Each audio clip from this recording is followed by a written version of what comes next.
Hello everyone, thanks for joining us in today's webinar. I will start by talking uh, about why we need independent certification for automated vehicles and why virtual validation. It all starts with today's vehicles. What we see here is a Nissan EMV200, which is an electric van that you can buy from the dealerships today. And for vehicles such as these, we already have a number of regulations to ensure safety and well-being of the public. For example, we have the crash test regulations, minimum regulations, and there are also voluntary tests that people do, such as Euro NCAP. We have regulations for the emissions to ensure public health and safety and the environmental impact of this product. We then have the MOT system to ensure once these products are on the road for a certain amount of time, they are still roadworthy, and the assumptions that were made during the initial approvals are still in place so that these vehicles can operate safely. Then there are regulations in place for the driver to ensure the driver can carry out the driving task properly. First off, we have the licensing, which the driver needs to go through a driving test and theory test to to prove that it can do the basic functions and understands all the requirements. Then we also have the hazard perception, which is kind of an edge case training exercise for the drivers.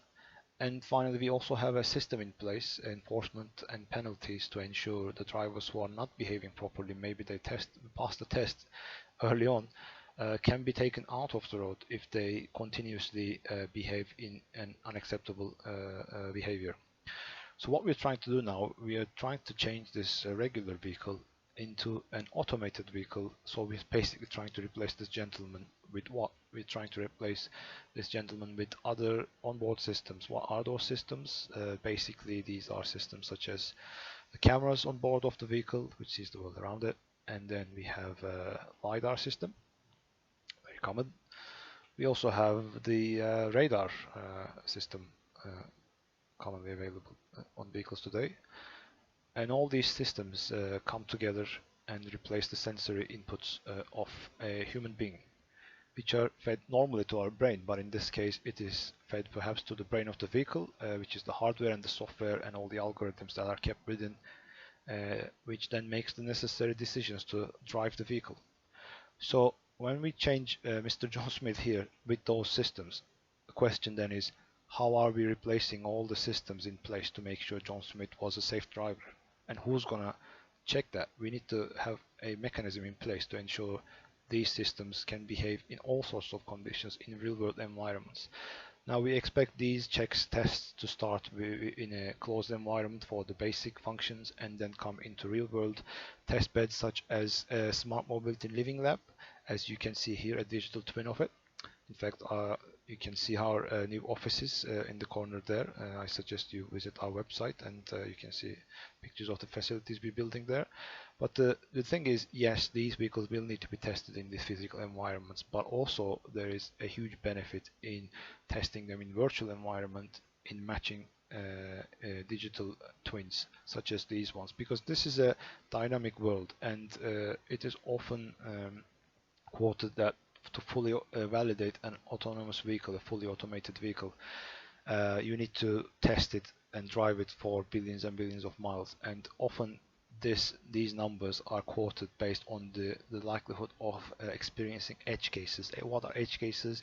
Edge cases are those cases where multiple unlikely events come together, and a vehicle environment and human factors come together and create these very, very challenging situations for the vehicles. For example, there was a famous incident in the media a couple of years ago. You may remember, where an automated vehicle was driving on the motorway with a white curtain side truck next to it, and the environmental conditions, the position of the sun was in such a way that there was very high contrast on that white curtain side, and it almost looked like the open space to the vehicle, which then decided to steer into the HGV. Now, such an incident can only occur if all of these different environmental and vehicle factors come together in that specific place, in that specific time.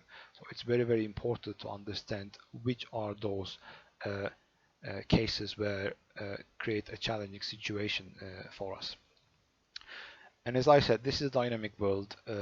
It's not static. There are different times of day, and it's very, very challenging to get all these edge cases. This is where the simulation comes in, so that when gentlemen like this jump in front of our vehicle, we are prepared the vehicle. And then the question is, for example, when the sun is shining right into the cameras, just like that example I gave you, will the cameras function properly, or if they don't function, will the other systems be enough to steer the vehicle, or what happens when a person jumps in this situation, or maybe when it's raining heavily in the night, or